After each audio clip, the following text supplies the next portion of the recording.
आज हम आवेशों के गुणधर्म के बारे में अध्ययन करेंगे। सामान्य गुणधर्म के बारे में अध्ययन किया था। समान आवेश प्रतिकर्षित करते हैं और असमान आवेश आकर्षित करते हैं। तो आवेशों के गुणधर्म में 4 गुणधर्म प्रमुखतया होते हैं। पहला है आवेशों की योज्यता,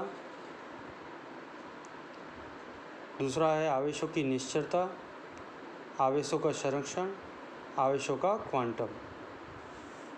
तो आवेशों की योज्यता, निश्चरता, संरक्षण और आवेशों का क्वांटीकरण या क्वांटम। तो पहला आता है आवेशों की योज्यता। योज्यता यानी कि आवेशों को जोड़ना। जैसे उदाहरण के रूप में ले, एक निकाय में कई सारे आवेश हैं। तो एग्जाम्पल के तौर पे किसी निकाय में बहुत सारे आवेश हैं, जैसे +5Q, +4Q, -3Q। अब इनको जोड़ना है। इनका बीजगणितीय योग +5Q, +4Q, -3Q, 5 और 4 9, -3Q बराबर 6Q। तो आवेशों को जोड़ा तो 6Q प्राप्त हुआ, उदाहरण के तौर। दूसरा आता है आवेशों की निश्चरता, अर्थात आवेशों पर चाल या वेग का प्रभाव नहीं पड़ता है। तो आवेशों पर चाल या वेग का प्रभाव नहीं पड़ता, निश्चरता कहलाता है। यानी कि विराम अवस्था में जितना आवेश होगा उतना ही आवेश गतिमान अवस्था में भी कहलाएगा। तो चाल और वेग का प्रभाव आवेशों पर नहीं पड़ता है, तो ये निश्चरता कहलाता है। तो पहला योज्यता, दूसरा निश्चरता हो गया। तीसरा आता है आवेशों का संरक्षण। आवेशों का संरक्षण तीसरा गुणधर्म। जैसे पूर्व में पढ़ा था ऊर्जा संरक्षण के बारे में। ऊर्जा को तो नष्ट किया जा सकता, न उत्पन्न किया जा सकता है।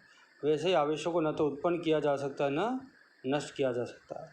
जितना आवेश पूर्व में होगा उतना ही बाद में भी होगा।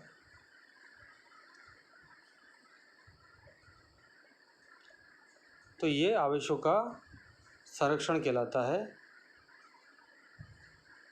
जितना आवेश पूर्व में होगा उतना ही बाद में भी होगा। उदाहरण के लिए, जैसे यूरेनियम के अंदर U परमाणु 238 का वियोजन होता है, तो ये विखंडित होता है थोरियम और हीलियम में। तो U परमाणु प्रोटॉन संख्या, परमाणु संख्या 238, द्रव्यमान संख्या, प्रोटॉन की संख्या इलेक्ट्रॉन की संख्या के बराबर। तो परमाणु इलेक्ट्रॉन लेफ्ट हैंड में, तो राइट हैंड में कितने होंगे? 90 इलेक्ट्रॉन। थोरियम के 2 इलेक्ट्रॉन, हीलियम के बराबर परमाणु इलेक्ट्रॉन। लेफ्ट हैंड बराबर राइट हैंड। तो कुल मिला के आवेशों का संरक्षण होता है। वह एक रूप से दूसरे रूप में स्थानांतरित हो सकते हैं, ट्रांसफर हो सकते हैं। तो आवेशों की योज्यता, निश्चरता और आवेशों का संरक्षण। अगला गुणधर्म आता है आवेशों का क्वांटीकरण। किसी भी आवेशों का वितरण सतत रूप से नहीं होकर विविक्त रूप से होता है। तो आवेशों का वितरण विविक्त रूप से होता है, इसे आवेशों का क्वांटीकरण कहलाता है। आवेशों का क्वांटम कहा जाता है। तो उस भौतिक राशि को आवेश का क्वांटम कहा जाता है। तो इसे आवेशों का क्वांटम कहा जाता है।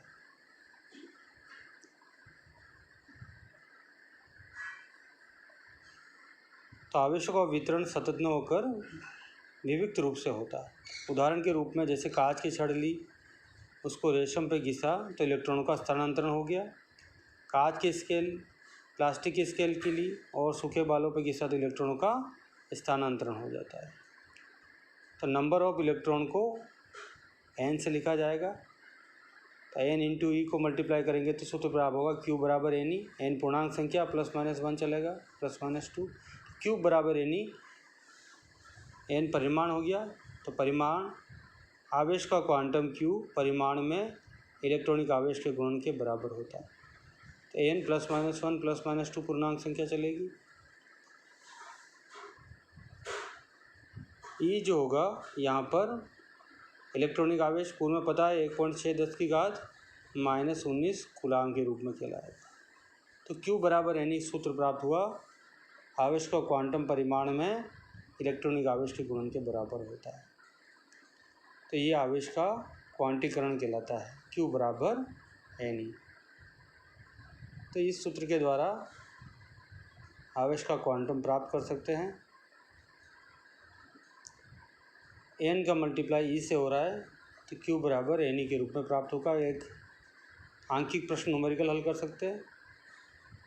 किसी धातु के गोलों को 3.2 कूलाम धनावेश से आवेशित करने के लिए कितने इलेक्ट्रॉन निष्कासित करने होंगे। सूत्र यही है, Q बराबर NE। Q का मान दिया हुआ है 3.2 कूलाम। Q बराबर 3.2 कूलाम। नंबर ऑफ इलेक्ट्रॉन निष्कासित होते हैं N तो ज्ञात करना प्रश्नवाचक चिन्ह, Q बराबर NE सूत्र से। तो Q बराबर NE, N ज्ञात करना है तो E को बटाव में ट्रांसफर Q बटावा E। Q का मान दिया हुआ 3.2, E का मान याद रखना कांस्टेंट वैल्यू 1.6 अब इसे हल करना है, 2 बार कैंसिल होगा, -19 + 19 में ट्रांसफ़र हो जाएगा। तो N का मान प्राप्त हो जाएगा 2 × 10⁻19।